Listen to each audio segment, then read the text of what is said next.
Bonjour tout le monde. Faut-il écrire « Ma sœur est toute inquiète » ou « Ma sœur est toute inquiète » ou encore « Cette sœur est devenue une toute autre fille » ou alors « Cette sœur est devenue une toute autre fille ». Voilà, chers internautes, pour ceux-là qui ne me connaissent pas, je m'appelle Octave Imani, je suis professeur de français. Je reviens sur la toile aujourd'hui vous parler de l'emploi de tout. Comment s'écrit tout avec tous ces différents emplois. Alors je vous prie de rester jusqu'à la fin, vous aurez déjà su comment écrire tout selon qu'il est de telle ou de telle autre nature grammaticale. Je vais vous présenter beaucoup d'exemples.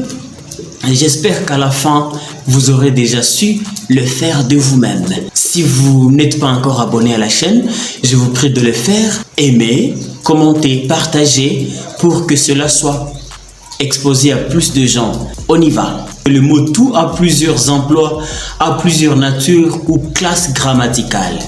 Tout peut être un adverbe invariable, tout peut être un adverbe variable, tout peut être un nom, tout peut être un pronom indéfini, tout peut être un adjectif qualificatif, tout peut être un déterminant indéfini, tout peut être suivi des autres et il est adverbe invariable ou déterminant indéfini. Voilà tout ce que vous allez découvrir dans cette vidéo. Alors il vous est demandé d'être patient pour que cela vous soit élucidé. Premier exemple. Tout ce monde visible n'est qu'un trait imperceptible. Ici, tout peut se remplacer par le mot entier. On peut dire, ce monde entier n'est qu'un trait imperceptible. Et lorsque tout peut se remplacer par entier, il est un adjectif qualificatif. Deuxième exemple, cette mère est toute mon espérance. On peut remplacer toute par unique. Et là, on va dire, cette mère est mon unique espérance. Dans ce cas-là, tout qui se remplace par unique à la classe grammaticale de l'adjectif qualificatif.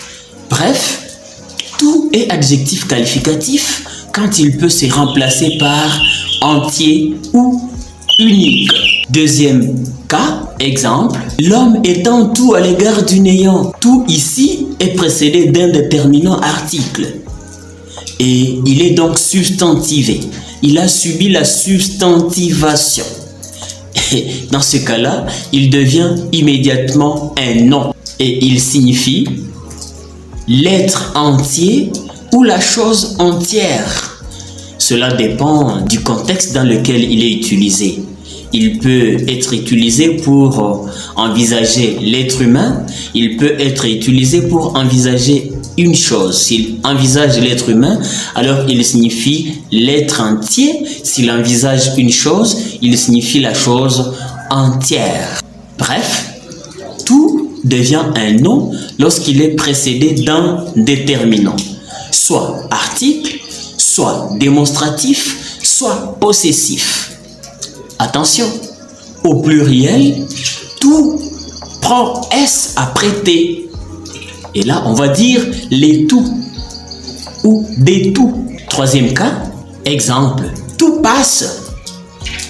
Ici, tout semble avoir remplacé quelque chose qui passe. Deuxième exemple, tous sortaient plus éclairés d'avec lui. Bossuet, tous représentent ceux-là qui sortaient plus éclairés d'avec lui. Il représente les gens dont on parle. Il est immédiatement un pronom indéfini et il signifie toute chose, tout le monde ou tous les hommes. Attention, au pluriel, on dit tous et le S se prononce. Le cas suivant, qui est le quatrième exemple, tous les hommes sont mortels. Ici, tout s'écrit comme tous, mais le S ne se lit pas. Il est placé devant le nom précédé de son déterminant. Et tout a le sens de les uns et les autres sans exception. Il est un déterminant indéfini. jadis appelé adjectif indéfini. Il est placé devant un nom pluriel précédé de son déterminant pluriel. Exemple suivant du même cas, toute femme devrait être soumise à son mari. Toute est placé devant le mot femme sans déterminant. Et toute ici a le sens de chaque. Bref, on peut dire chaque femme devrait être soumise à son mari. Retenons que tout est déterminant indéfini, jadis appelé adjectif indéfini, quand il signifie les uns et les autres sans exception. Dans ce cas-là, il est placé devant un nom précédé de son déterminant, tous deux au pluriel. Il peut aussi signifier chaque, placé devant un mot singulier sans déterminant. Le cas suivant, qui est le cinquième, ma sœur est tout inquiète. Vous voyez que tout reste invariable. Pourtant, elle pouvait être féminin. Mais attention, tout ici est placé avant le mot inquiète. Il modifie donc inquiète, qui est un adjectif qualificatif. Quand tout modifie un adjectif qualificatif, un participe passé, il devient immédiatement un adverbe variable. Et vous allez vous poser la question, pourquoi il devient un adverbe variable? Parce qu'il va varier dans certains cas.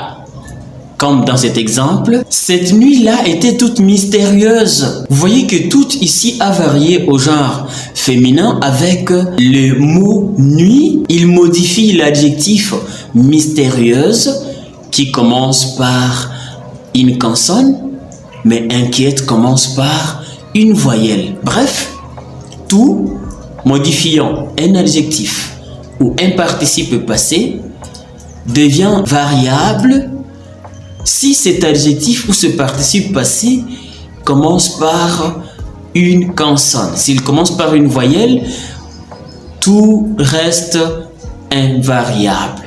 C'est le cas où tout comme adverbe varie en genre et en nombre, mais surtout au féminin.